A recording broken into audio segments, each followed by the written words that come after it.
So I recently received a donation from Yakin. You might remember him. He's done some excellent requested videos in the past. But this wasn't a requested video. It was a donation with a request attached to it, asking me to talk about Lent. And really, it's probably something I should be doing anyway, isn't it? Now, Lent. I'm sure you guys are familiar with it. It's the time of the year that Catholics they pick something that they habitually do to give that up for 6 weeks to do a little bit of self-imposed suffering.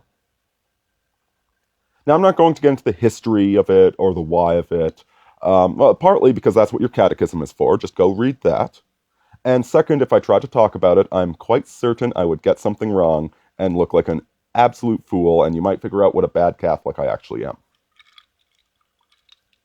So I'm not going to be talking about those issues.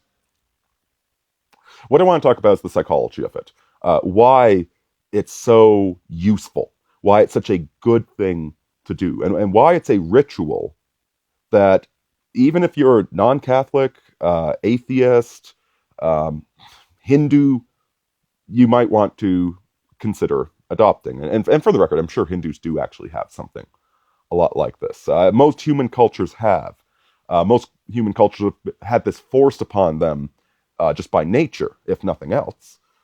And it's something we really miss in our present day lives by not having, by not giving something up. We have a little bit too much luxury nowadays.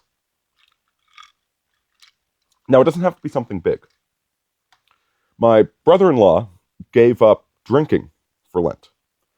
And upon being informed that Lent wasn't 5 weeks, it was 6 weeks, he reacted with great emotional distress. Maybe I'll give up drinking one time for Lent and really focus on a exercise program or something, because I'll be going nuts with excess energy. But it doesn't have to be something big. It can just be a small luxury. And I think starting off with a small luxury is actually the the better maneuver. Give up carbonated soda. Give up, like I did last year, video games. Because it's interesting to find out just how addicted you are. See, we keep most of our addictions in check, right? And there's a satiating point. The reason that drug addictions are so heavily criticized is, like blow. When you're doing blow, all you want to do is even more blow. And so you can burn through your entire bank account in one evening. And drugs in general, particularly the ones that are currently deemed illegal, tend to have very, very destructive cycles. And they all have cycles.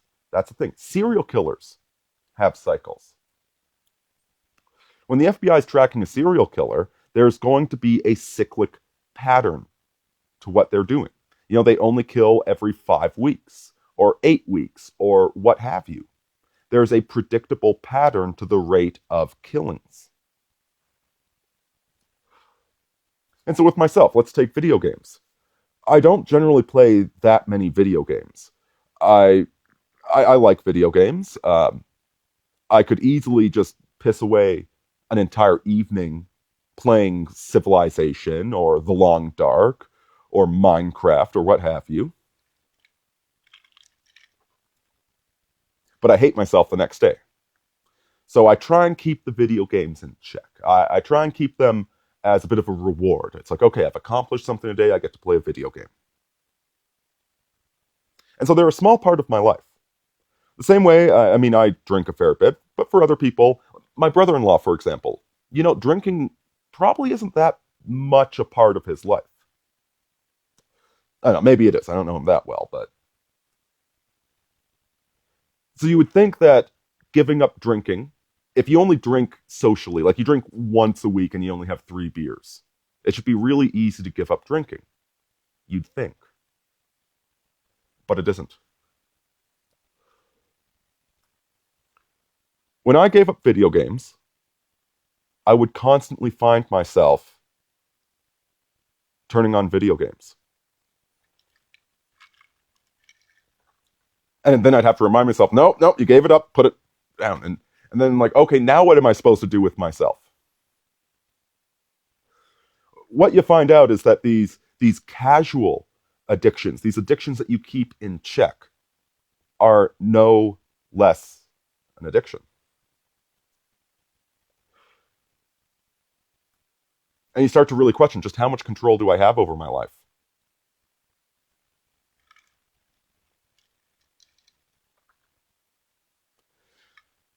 All the martial arts training in the world isn't going to tell you who you are when the chips are down.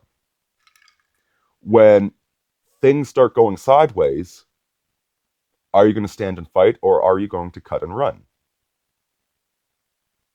You don't know that until you've actually been in a fight. And you know, training is a great idea. You should definitely train, but you don't know that about yourself until you're there. And similarly, you don't know how addicted you are to something until you try and stop doing it.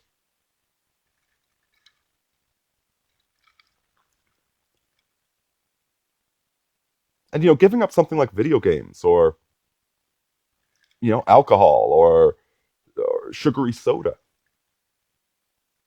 giving it up for 6 weeks shouldn't be that difficult. But you'll find out that it is.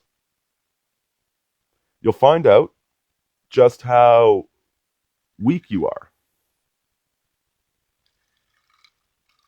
That it actually takes a lot of willpower to maintain all of this. And that self-knowledge is invaluable. One of the ideas I've expressed in the past is how with modern technology and conveniences and so forth, we think that we're gods. Okay, you don't know what a man's like until he's hungry. And how many of us have ever been hungry? How many of us know what we are?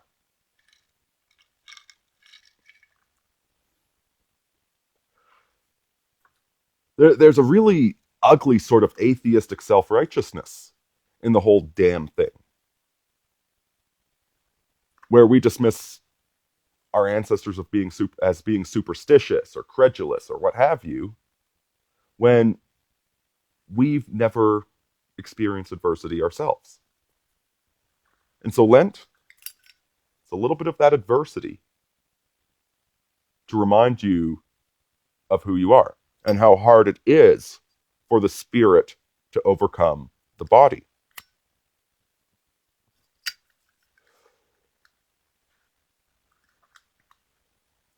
So that's the one big benefit of Lent.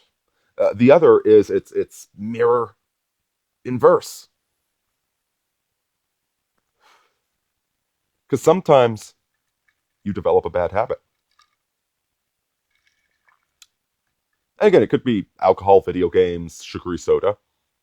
It could be social media. It could be news. It could be any number of things. And so maybe you give that up for Lent, and you see a dramatic improvement in your life.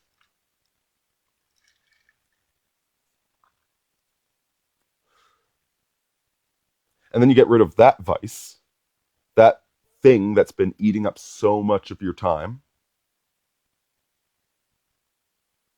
And you think, well, hey, what else is eating up my time? What else is not growing wheat? What else should I get rid of? So Lent, it shows you quite a bit about your own nature without even needing to do anything too drastic. And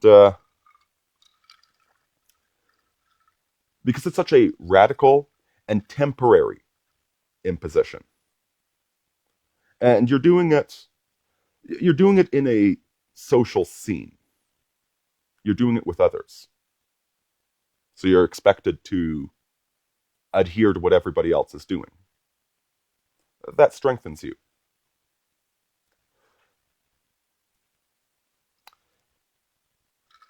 So at the end, what I'm saying is that Lent is useful psychologically, and it's a great example of why culture is so damned important, why connecting with your fellows is so important. And so we're halfway through Lent season right now, but I would invite all of you to pick something, not something that's super difficult, something minor that you think is minor, and give it up for the next few weeks. Deus Volt, Aurini out, folks.